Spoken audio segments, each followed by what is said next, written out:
Pag mataba daw, ibig sabihin tamad. Hindi lahat ng tao is maraming oras. Ang karamihan sa mga yan, ang pasok sa isang araw is 8 hours. So sasabihin ng iba dyan, 8 hours lang pala marami pang oras na natitira. 8 hours na trabaho. Yan yung typical, yan yung karaniwan. Hindi lang yung 8 hours. Paggising yan sa umaga, maglalaan pa yan ng ekstrang oras para magluto ng pagkain, maligo, mag-prepare ng damit. Kung may anak ka, dagdag pa yun. Prepare ng mga binalot nila ng pagkain nyo. Palagay ng 1 or 2 oras yun.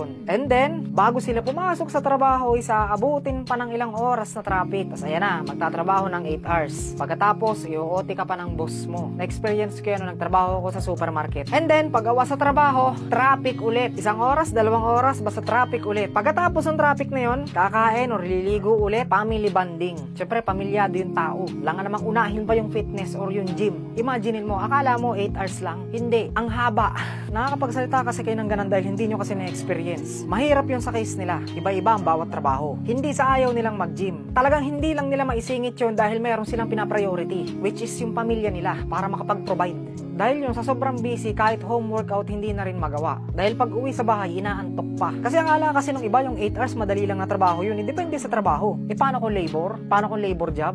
Sige nga. Huwag nyong husgahan yung mga nakikita nyong mataba, na porke mataba, ibig sabihin tamad. Hindi yung ganun. Kumari, naglalakad ka sa supermarket, may nakita kang mataba, napasok agad sa isip mo, tamad yung taong yun. Hindi yung ganun. Hindi mo alam yung pinagdaanan ng taong yun kung bakit siya naging ganun. Lawakan mo ang pag-iisip mo. Kaya sa lahat ng mga gustong magpapayat dito, ang masasuggest ko lang po sa inyo, isipagin nyo pa magtrabaho. Unahin nyo na muna ang pamilya nyo. Unahin nyo na muna yan. And then balang araw, makalipat ka na ng bagong trabaho, na marami ka ng free time, tsaka mo gawin yung pag-gym. Huwag mo siyang ipilit ngayon pag talagang hindi pa kaya. May priority ka, unahin mo yung priority mo. Hindi pa huling lahat, walang age limit ang fitness. Kahit maedad ka, pwede ka magpaganda ng katawan. Marami akong kilala diyang matatanda na pero maganda ang katawan. Alam ko gusto mo magbago dahil nalalait ka ng ibang tao. Pero huwag ka magpadalos-dalos. Huwag ka magpadala sa emosyon mo dahil nilalait ka nila. Kasi ang mga nanlalait sa'yo, or sa gym, pag may mga nanlalait sa inyo sa gym, mababaw mag-isip yung mga yan. Huwag niyong pansinin. Kasi ito lang sabihin ko sa'yo, the more nakikinig ka sa mga taong nanlalait sa'yo o sa mga nambabash sa'yo, hindi ka mag-i-improve. Hindi ka mag-i-improve. Kontrolin mo ang emosyon mo. Normal yun. Isipin mo na parte yun ng buhay mo. Para kami, tama nga example kami, fitness influencer kami. To sabihin ko sa'yo, alam mo ba kung gaano kadaming bash ang natatanggap ko sa isang araw?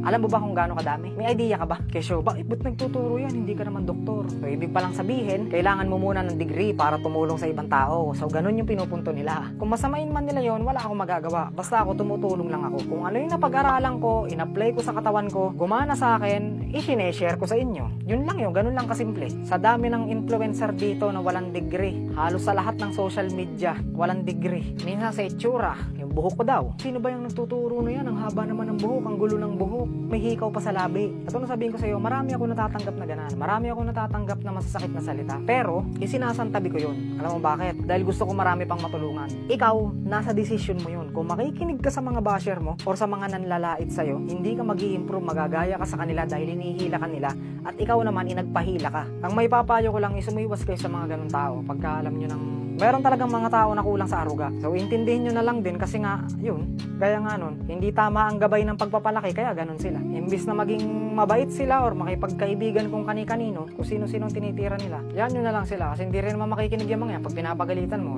sino ka ba naman para mag-effort pa, di ba? So, yun lang. Hindi ka mataba dahil tamad ka. Hindi mo ginusto maging mataba. Halimasa may sakit ka man or wala, karamihan sa inyo, hindi naman talagang ginustong maging mataba. Dala lang ng hirap ng buhay dahil nga sa sobrang busy ng schedule. Huwag kayong mag-alala, naiintindihan ko yun, alam ko yun. Dahil danas ko yan, alam ko yun. Hindi lang physical na katawan ang pinapaganda. Pati attitude din i-improve din. Kailangan niya ng balanse pareho. So, yun lang. Maraming salamat. Subscribe and follow Cloud's Fitness for more fitness content.